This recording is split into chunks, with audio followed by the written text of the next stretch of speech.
기쁘시게 하는 자라는 증거를 알아내리라. 읽겠습니다. 믿음이 없이는 하나님을 기쁘시게 하지 못하나니 하나님께 나아가는 자는 반드시 그가 계신 것과 또한 그가 자기를 찾는 자들에게 상 주시는 이심을 믿어야 할지니라. 아멘. 히브리서 11장 4절부터 6절까지 본문입니다. 믿음, 하나님을 기쁘시게 하는 것. 믿음, 하나님을 기쁘시게 하는 것이라는 말씀의 제목입니다. 6절로 보겠습니다.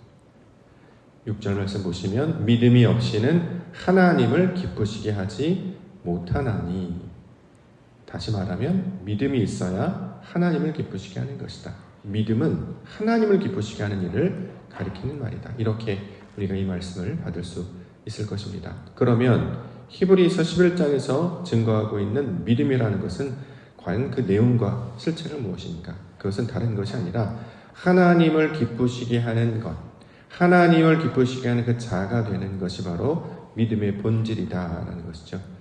히브리서 11장에서는 각 시대별로 여러 사람들을 소개하고 있습니다. 아벨, 에녹, 노아, 아브라함으로 출발하여서 성경 시대별로 각 인물들을 하나씩 소개하고 있지요. 이 특징들이 있는데 그 특징은 무엇이냐면 바로 믿음이 있는 사람들이었다, 이렇게 증거하고 있습니다.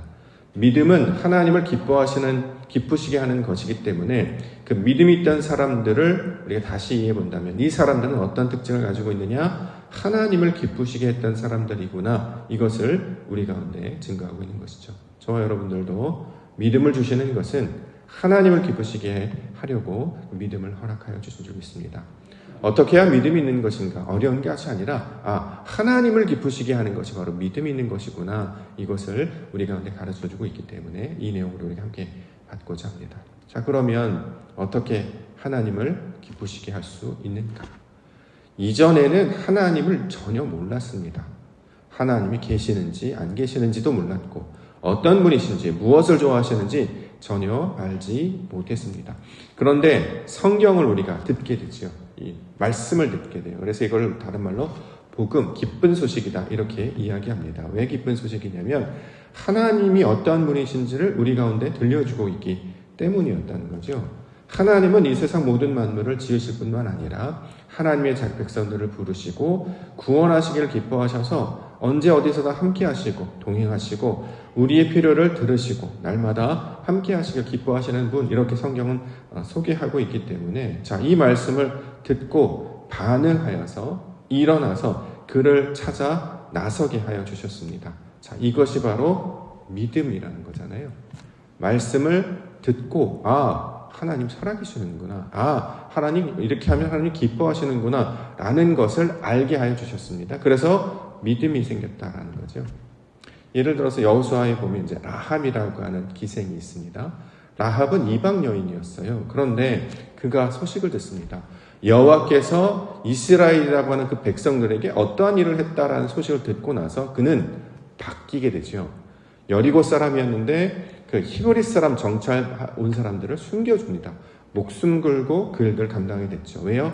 하나님이 그러한 분인지를 알게 되었기 때문에. 그래서 그가 족보에 들어오잖아요. 마태복음에 보면 이름이 쭉 나오는데 거기 라합이 등장하게 되는 것입니다. 우리가 어저께 예를 잠깐 들었습니다. 세이셸이라는 나라 얘기를 한번 들려드렸죠. 세이셸이라는 나라가 있습니다. 비행기표를 받았습니다. 그럼 어떻게 해요? 받았으면 가야죠. 그런데 들었는데도 아무 반응이 없고 심지어는 비행기표를 보내왔음에도 불구하고 가만히 있거나 듣지 않거나 오히려 외면합니다. 자, 이것은 알지 못하기 때문에, 믿음이 없기 때문에 하는 행동이 될 것입니다. 그런데 세이셸이라는 나라가 있네. 비행기까지 표까지 준다고? 가야지. 자, 가자. 가보진 않았습니다. 그곳이 어떤 것인지 모릅니다. 근데 이렇게까지 하는 걸 보니 또 그곳에서 온 사람에게 말씀을 들어보니 정말 그런 일이 있구나. 그래서 하나님 나라, 그 천국에서 하나님께서는 사람을 보내셨죠. 아담을 보내셨고 둘째 아담 예수 그리스도를 이 땅 가운데 보내셨습니다. 그래서 예수님이 증거하시는 것은 무엇이냐면 하나님의 나라였어요. 천국은 이와 같다. 자, 이렇게 하나님의 나라가 있다. 심지어는 너희 것이다. 그러고 내 말씀을 붙잡고 나아가면 너는 거기 갈 수 있다. 그러고 안 듣는 사람, 외면하는 사람들이 있는데 그 가운데 그래요? 정말 그래요? 아멘. 저는 그 말씀을 듣고 따라 나서겠습니다. 찾아 나서겠습니다. 라는 사람들 뭐라고 합니까? 믿음이 있다라고 하는 거예요.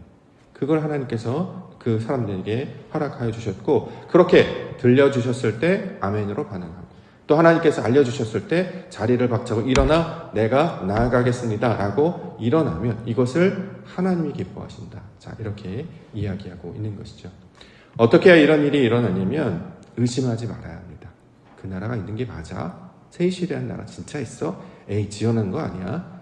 에이, 안 가봤자면 어떻게 알아? 또는 말씀을 들었는데 나중에 귀찮아. 날도 춥고 몸도 안 좋아. 이거 지금 당장 안 가도 돼. 먼 날 가야지. 이렇게 미루지 않는다는 거죠.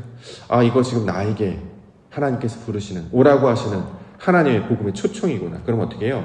내가 가진 모든 소유를 다 팔아서 그걸 사야죠. 그렇죠?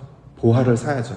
묻혀있는 갇혀져 있는 그것을 다 팔아서 냉장고도 팔고 집도 팔고 하는 그런 찬양이 있는 것처럼 다 팔고 갖고 나아가게 되는 거죠. 그러면 그 사람과 뭐라고 합니까? 믿음이 있다. 이게 믿음이 있어야 하는 일이구나. 또 이것을 하나님께서 하나님이 기뻐하시는구나. 다시 말해 자신을 기쁘게 하거나 자신을 유익하게 하지 아니하고 하나님 때문에 모든 것들을 내어 맡기게 되었기 때문에 이걸 하나님이 기뻐하시는 일이다. 이렇게 말씀하고 있고 이게 바로 믿음이다 라고 증거하고 있는 것이죠. 그래서 히브리서 11장은 다 그 사람들을 기록하고 있는 거예요. 자, 이렇게 설명하고 있는 것은 무엇이냐면 저와 여러분들도 똑같이 부르셨다는 거죠. 저와 여러분들도 믿음의 사람으로 부르신 적이 있습니다. 그러니까 예배 나오는 거 아니겠습니까? 그러니까 우리가 이 캄캄한 어두운 춥고 삭막한 위험하고 먼 이 거기를 헤쳐나오는 것은 믿음이 있음을 우리로 증거하기 때문에 그 믿음이 나를 이끌어내는 거잖아요. 내가 일어났다고? 아니요. 믿음이 나를 이렇게 세우셨고 믿음이 여기까지 나오게 하셨고 믿음이 오늘도 무슨 말씀 주실까? 무슨 말씀 듣게 하실까? 그 말씀 들을 때 성령께서 어디를 만져주시길래 내 마음이 움직일까? 이걸 기대하며 나오게 된단 말이죠. 그래서 그 사람들을 믿음의 사람이라고 이야기하고 오늘 본문에서는 이것이 바로 자신을 유익하거나 기쁘게 하는 것이 아니고 하나님을 기쁘시게 하는 거야. 이 믿음의 사람이야. 이렇게 말씀하고 있습니다. 저와 여러분들이 그 믿음의 사람인 줄 있습니다. 하나님을 기쁘시게 하는 자로 살아가시는 성도님들과 교회 되시기를 주의로 간절히 축원합니다. 자, 아벨 볼까요? 아벨 4절. 믿음으로 아벨은 가인보다 더 나은 제사를 하나님께 드림으로 의로운 자라 하시는 증거를 얻었으니 하나님이 그 예물에 대하여 증언하심이라. 그가 죽었으나 그 믿음으로써 지금도 말하느니라. 아벨이 가인보다 더 나은 제사를 드렸다고 합니다. 그래서 이제 많은 사람들은 아벨이 고기 드려서 그래. 가인은 곡식을 드렸는데 아벨은 고기를 드려서 그래. 이런 식으로 이야기합니다. 근데 제사를 드리게 하신 목적이 무엇인지를 우리는 늘 하늘의 방식으로 이해해야 된단 말이죠. 자, 곡식을 드렸다고 하나님 안 받으시고 고기를 드렸다고 받으시고 그런 건 아니잖아요. 제물을 뭘 드리는 게 뭐가 중요합니까? 그건 중요하지 않는다는 거죠. 고기를 드리면 어떻고 곡식을 드리면 어떻습니까? 여러분들에게 고기 반찬이 나오면 좋고 김치 반찬만 나오면 안 좋고 그런 건가요? 그런 거 아니잖아요. 그렇죠? 그건 상관이 없고 오늘 아벨의 제사를 말하는 이유는 무엇이냐면 하나님이 무엇을 기뻐하시느냐 이게 포인트라는 거예요. 그래서 이게 믿음이 있다 없다를 가르쳐 준단 말이죠. 자, 오늘 본문에서 뭐라고 얘기했냐면 하나님께서 기뻐하시는 제사는 뭐예요? 죽음이 상반되어야 된다 이 얘기를 하는 거죠. 그래서 오늘 본문에 그가 죽었으나 그 믿음으로써 지금도 말한다 이렇게 이야기하는 거예요. 가인이 아벨을 죽였다 이런 식의 방식으로 사람의 어떤 땅의 세상의 어떤 메커니즘을 그걸 이해하면 이해가 안 돼요.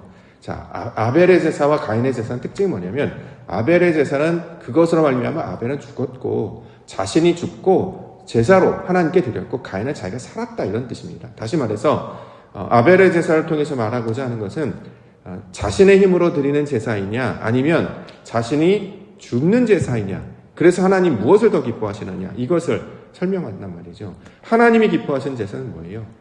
자신의 생각과 욕망이 여전히 남아있는 것을 드리는 게 아니라 하나님 앞에 나는 아무것도 아닙니다. 나는 무익한 자입니다. 나는 하나님 앞에 모든 걸 내려놓습니다. 나는 헛되고 헛됩니다. 이걸 발견하는 것. 그래서 영적 죽음으로 하나님께 온전한 것을 내어드리는 자가 그것이 더 나은 제사. 하나님이 기뻐하시는 것이다. 이렇게 말씀을 하고 있다는 거죠. 실제로 아벨은 원문은 이제 헤벨이잖아요. 아벨은 우리식 발음이고 히브리 원어는 헤벨이라고 되어 있는데 이게 무슨 뜻이냐면 헛되다 이런 뜻이죠. 하나님 앞에서 나를 발견하는데 난 아무것도 아니잖아요. 무익하지 않습니까? 연약하지 않습니까? 하나님 앞에 내어놓을 게 뭐가 있겠습니까? 나는 아무것도 없다는 거예요. 그걸 발견하는 거예요. 그걸 하나님이 기뻐하신다는 거죠. 그렇죠? 그래서 예수님께서 뭐라고 하셨냐면 나를 따르려면 어떻게 해요? 자기를 부인하라는 거예요. 내 것을 가지고 나아가는 것보다 내 것을 다 내려놓고 나아가는 것, 그게 하나님이 기뻐하시는 거예요. 왜 말씀이 들려도 따라가지 못해? 여전히 자기 생각이 있기 때문이죠. 뭔가를 보여주셨어요. 그럼 하나님께서 아멘으로 철저하게 순종하며 나아가야겠네. 이건 이거고 저건 저렇고. 그게 이제 출애굽기에 나오잖아요. 모세가 그 바로 왕에게 내 백성을 보내야 됩니다 라고 얘기했더니 이건 이렇고 저건 이렇고 지금 가고 나중에 뭘 내려놓고 어쩌고 저쩌고 계속 그 나가는 걸 방해해요.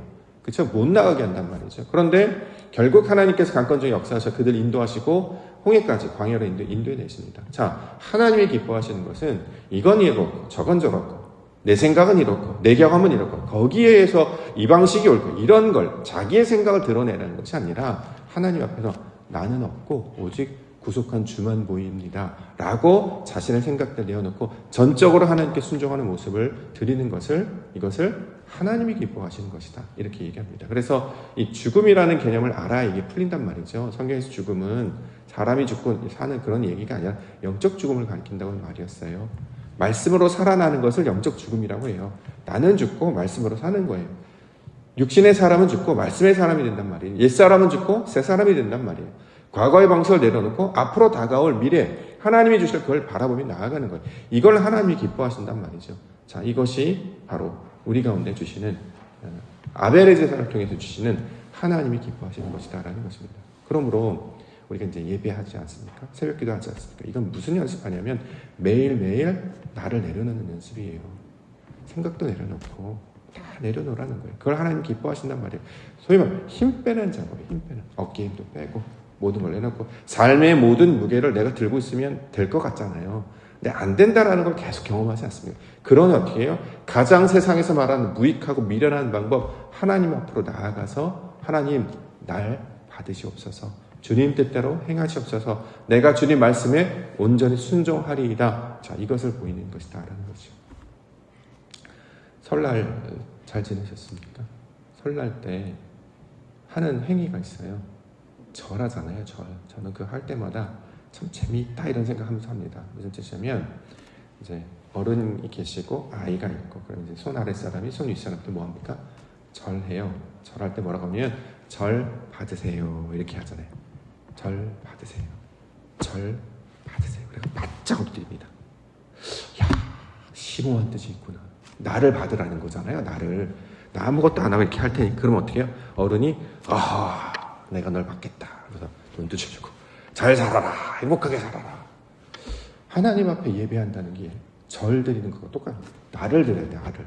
딴 걸 자꾸 드리지 말고 생각, 방식, 내 욕망, 내 의지 이걸 자꾸 드리려고 하나님 이것도 좀 받아주시 이게 아니라 그냥 나 그대로 나 무익한 자입니다. 나 아무것도 못해요. 하나님 아시죠? 저 하나님 아무것도 못해요. 그런데 하나님의 사랑이 더 크시기 때문에 날 붙잡는 거 아닙니까? 근데 놀랍게도 그걸 기뻐하신다는 거예요. 이게 신앙의 내용과 똑같구나 이런 생각을 하면서 그 과정을 보냈습니다. 예배도 하나님께 절 받으시옵소서. 그게 뭐냐면 이 인사해라 이런 게 아니라 나를 드리는 작업이지 않습니까? 자, 이것을 우리 가운데 하나님을 기쁘게 하시는 믿음이다 이렇게 가르쳐주고 있습니다. 그래서 나온 사람이 에녹이죠. 에녹 5절에 믿음으로 에녹은 죽음을 보지 않고 옮겨졌으니 하나님이 그를 옮기심으로 다시 보이지 아니하였느니라. 그는 옮기기 전에 하나님을 기쁘시게 하는 자라는 증거를 받았느니라. 자, 에녹의 특징은 뭐냐면 이제 하나님께서 그를 옮기셨다. 그래서 죽음을 보지 않았다. 이런 말인데 이게 무슨 뜻이냐면 하나님이 옮기셨다라는 말. 원래 어디에 있었습니까? 땅에 있었다가 하늘로 옮겨졌죠. 원래 어디 있었습니까? 왼편에 있다가 오른편에 옮겨진 거예요. 이걸 가리키는 말입니다. 그래서 이걸 베냐민이라고 한다. 이렇게 우리가 알았잖아요. 땅의 사람이었는데 하늘의 사람으로 하나님께서 바꿔주신다는 거예요. 그래서 여기서 말하는 죽음을 보지 않고라고 하는 것은 이제 영적 죽음의 과정을 거쳤다 이런 뜻으로 우리가 이해할 수 있습니다. 생명이 끊어지다라고 하는 이 땅의 개념이 아니라 영적으로 변화된 거예요. 원래 육신의 사람이었잖아요. 세상에 이 땅의 모든 사람 다 육신의 사람이었어요. 그런데 그를 어떻게 해요? 하나님의 사람으로 변화시켜 주셨다는 거예요. 땅에 속한 사람이 아니라 하늘에 속한 사람을 만들어 주셨다는 것이고, 항상 자기 것만 주장했던 자기 생각만 있었던 사람이 아니라 하나님의 편에 서서 하나님의 뜻으로 생각하고 판단하는 사람으로 만들어 주셨다. 그것이 에녹이다 이렇게 이야기하고 있는 것입니다. 그 대표적인 특징을 보면 창세기 5장에 에녹 기사를 설명하고 있어요. 에녹이 하나님과 동행하여서 옮겨짐을 받은 자였습니다. 그러면 그의 일생 가운데 도대체 무슨 일이 있었길래 하나님께서 그를 옮기셨고 하나님께서 그를 변화시켰고 심지어 에녹은 하나님과 동행하는 자가 되었는가? 기사를 보면 딱 한 가지 사건밖에 없습니다. 그게 뭐냐면 아들을 낳았다. 창세기 5장 21절부터 에녹은 65세에 무드셀라를 낳았고 무드셀라를 낳은 후 300년을 하나님과 동행하며 자녀들을 낳았으며 그는 365세를 살았더라. 에녹이 하나님과 동행하더니 하나님이 그를 데려가심으로 세상에 있지 아니하였다. 자, 세상에 있지 아니하였다는 게 운명에 있다, 죽었다 이런 뜻이 아니라 세상에 속한 자가 아니라는 뜻이에요. 하나님에 속한 자, 하늘에 속한 자가 되었다라는 것입니다. 왜요? 하나님과 동행했기 때문에, 하나님의 사람이 되었기 때문에 더 이상 육신의 욕망과 정욕에 붙잡혀서 살지 않는다라는 것이죠. 근데 왜 일이 일어나느냐 봤더니 에녹이 65세 때 뭐 했습니까? 아들을 낳았어요. 아들이 이름이 무드셀라, 우리가 잘 알고 있는 제일 오래 살던 사람. 근데 이게 이름을 살펴보면 무트, 죽음이라는 뜻이고 셀라는 보내다, 죽음을 보낸다는 거예요. 아들을 낳았는데 아들을 통해서 뭘 봤어요? 죽음을 봤어요. 무슨 죽음? 영적 죽음을 본 거예요. 아들을 낳았는데 아빠로서 아무것도 할 수 있는 게 없었잖아요. 하솔이를 낳았는데 아빠로서 할 수 있는 게 아무것도 없었어요. 애가 숨이 꼴딱꼴딱 넘어가는데 얼굴이 파래지는데 그냥 발만 구르고 하는 것밖에 없었죠. 이 아이에게 생명력을 불어넣거나 기운을 붙잡을 수 없단 말이죠. 자, 자녀를 낳고 나서 죽음을 봤어요. 아, 하나님께서 이 생명을 통해서 아들을 보내셔서 얼마나 사랑하시는지를 알게 하시는 그 증거도 되고, 또 인간으로서 내가 참 무익한 존재고 아무것도 할 수 없구나. 그래서 이 생명을 보내신 하나님을 의지할 수밖에 없구나라는 것을 알게 하셨다는 거죠. 그래서 에녹이 어떻게 합니까? 하나님과 동행을 시작했다. 신기하게도 인생도 똑같습니다. 철없던 청년이 아버지가 되는 순간이 있습니다. 자식을 낳은 이후에. 자식을 낳았으니까 이제 뭐 책임감도 생긴다, 뭐 여러 가지 있겠습니다만, 자식을 통해서 깨닫는 것은 분명히 나의 피부치고 나의 생명인데 그를 위해서 내가 가진 지식과 조건과 능력이 아무 쓸데가 없다는 걸 알게 돼요. 아, 이 아이를 지켜줄 자는 하나님이시구나. 내가 우리의 몸을 통해서 비록 낳았습니다만 이 생명을 이 땅 가운데 보내신 분은 하나님이시구나. 그러므로 하나님께서 이를 붙잡아 주셔야 되는구나. 365일 아이를 매번 또 쫓아다닐 수 없어요. 아이가 넘어질 때 순간적인 이렇게 아이가 딱 침대에 떨어지거나 넘어질 때 보는데도 어떻게 손 쓸 수가 없어요. 다치는 걸 여러 번 경험하죠. 애가 아프죠. 애가 어떻게 사고를 당하죠. 감당할 수가 없단 말이죠. 내가 사람이 하는 게 아니라 하나님이 하시는 것이구나 라는 것을 더 깨달아 알게 되었다라는 것입니다. 그러니까 자녀를 낳고 나면 오히려 더 신앙이 강화돼요. 저는 좋은 계기가 된다라고 생각합니다. 오늘 이제 하솔이가 퇴원 예정이 있습니다. 이제 호흡기는 어저께 띄었고 오늘 최종 판단에 퇴원할 수도 있다. 그래서 이걸 위해서 기도해달라 이렇게 얘기하는데요. 이 과정을 통해서 우리로 알 수 있는 것은 하나님밖에 없구나. 하나님의 손길이 닿지 않으면 나는 아무것도 아니구나. 심지어는 이제 솔직하게 따지면 의사 선생님들이 사실은 결국 밝혀내지 못했죠. 결국 해낸 건 없습니다. 검사만 했을 뿐이지 치료하지 않았어요. 그냥 거기에 같이 있었을 뿐이지. 저는 하나님과 기도의 힘과 부모의 사랑으로 살아났다고 생각합니다. 하나님께서 그것을 해주셨구나. 그러므로 신앙이라고 하는 것이 무엇이냐, 하나님을 기쁘시게 하는 그 믿음이라는 것이 무엇이냐라고 하는 것은 하나님의 살아계심과 오늘 6절에 나와 있는 하나님께 나아가는 자는 반드시 그가 계신 것과 또한 그가 자기를 찾는 자들에게 상 주시는 이심을 믿어야 할지니라.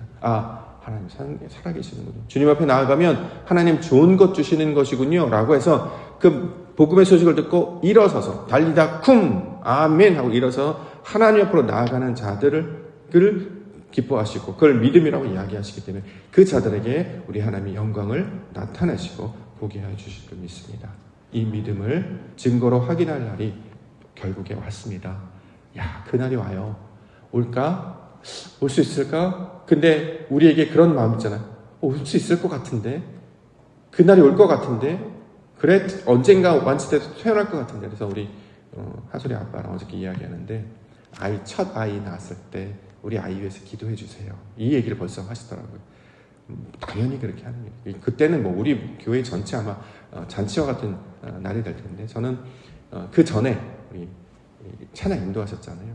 어제도 말씀하신 것처럼 그 아빠가 이 모든 과정을 겪은 그 한 사람이 여기에 다시 서서 하나님을 찬양하는 인도자 섰을 때 그 찬양할 때 그 느낌이 어떨까? 전 그것이 더 기대되는데요. 그랬더니 웃으시면서 저도 그날이 빨리 올 줄 믿습니다. 그래서 다음 주에는 올 수 있지 않을까요? 뭐 이렇게 이야기를 했습니다. 3월은 오고 있고 봄은 찾아오고 있고 회복의 날, 하나님의 말씀 그날은 늘 가까이 있습니다. 왜요? 우리 하나님 살아계시기 때문에, 우리 하나님 우리와 함께 하시기 때문에, 하나님을 찾는 자들에게 상 주시는 분이시기 때문에 그 좋으신 하나님을 기억하며 믿음으로 하나님을 기뻐하며 살아가시는 우리 믿음의 성도님들 되시기를 주의 이름으로 축원합니다.